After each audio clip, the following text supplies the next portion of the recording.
बिस्मिल्लाहिर्रहमानिर्रहीम अस्सलाम वालेकुम। मैं हूं आपका मेज़बान करामत मुग़ल। आज हम मौजूद हैं E11 में, जहां हमारे साथ मेहनत में अज़मत की एक और ज़िंदा मिसाल कुलसूम बीवी हमारे साथ हैं, जो अपने बच्चों का पेट मेहनत करके पाल रही हैं। वो यहाँ पे गन्ने का रस बेचकर गुज़िश्ता 8 साल से रिज़्क़े हलाल कमा रही हैं। अस्सलाम वालेकुम। वालेकुम सलाम। बेटा क्या हाल है? अल्लाह का शुक्र। कुलसूम बीवी, मुझे बताएं, आपने कब से यहाँ पे ये रेहड़ी लगाई थी और आपको ख्याल गन्ने का रस बेचने का क्यों आया कि मुझे गन्ने का रस बेचना चाहिए? बेटा मजबूरी है। मेरे 2 बेटे ने 2 बेटियां ने, तो मियाँ मेरा किहड़ा ना उस तो काम नहीं होंदा, वो गिरिया मंजिल तो उस तो काम नहीं होंदा। मैं खुद आप काम कर रही हाँ। 8 साल हो गए ने भाई, मेरे मशीन इत्थे लगाई है तो मैं आके रोटी देने आई हाँ। तो मैं वैसे खड़ी हाँ तो मैंने शौक आई है।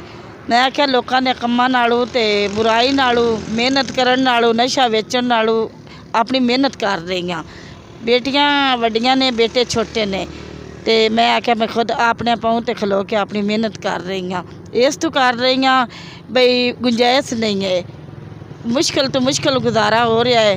दूसरे नंबर ते बेटा मेरा सीटियाँ वाले घर भी गिरा दिता है। जो कुल्ली जी मैं बनाई हुई है माड़ी मोटी, वो मेरे गिरा दिते ने। सब कुछ बेची फे छड़ी ने। बच्चे मेरे खिंच के विचों कड्डे ने, बच्चे छोटे ना।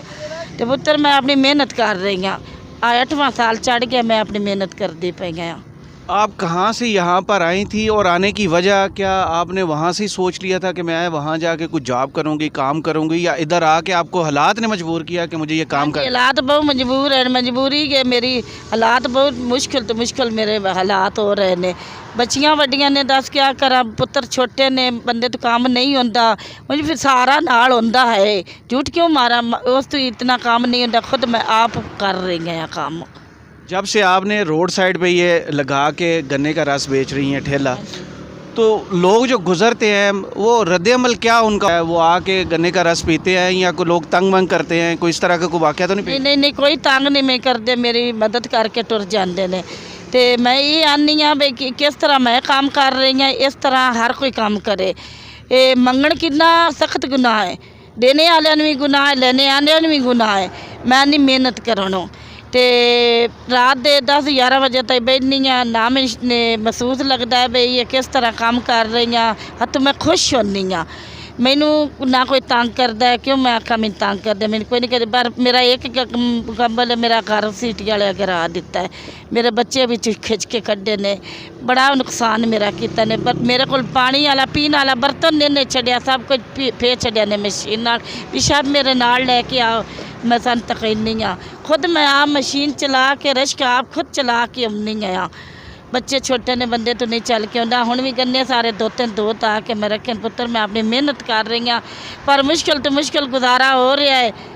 तो मैं खुश इस्लामाबाद वाले ते बहुआ, अल्लाह ताला इन्हां बहुत तो बहुता देवे।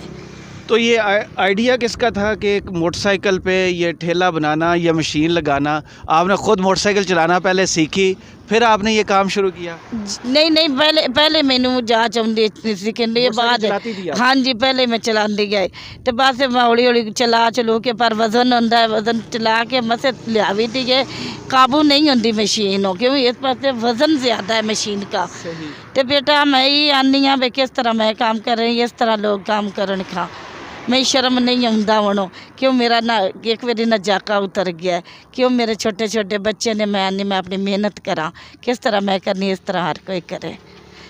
तो एक दिन में आपका कितनी बिक्री इसकी हो जाती है? काम कोई नहीं भाई, इनके लाग ही नहीं खत्म होंगे। तेल किड्डा महंगा हो गया, नींबू हर चीज़ लियाने 500-700 रुपया बंदा, उस नाल मेरा मुश्किल तो मुश्किल गुजारा है।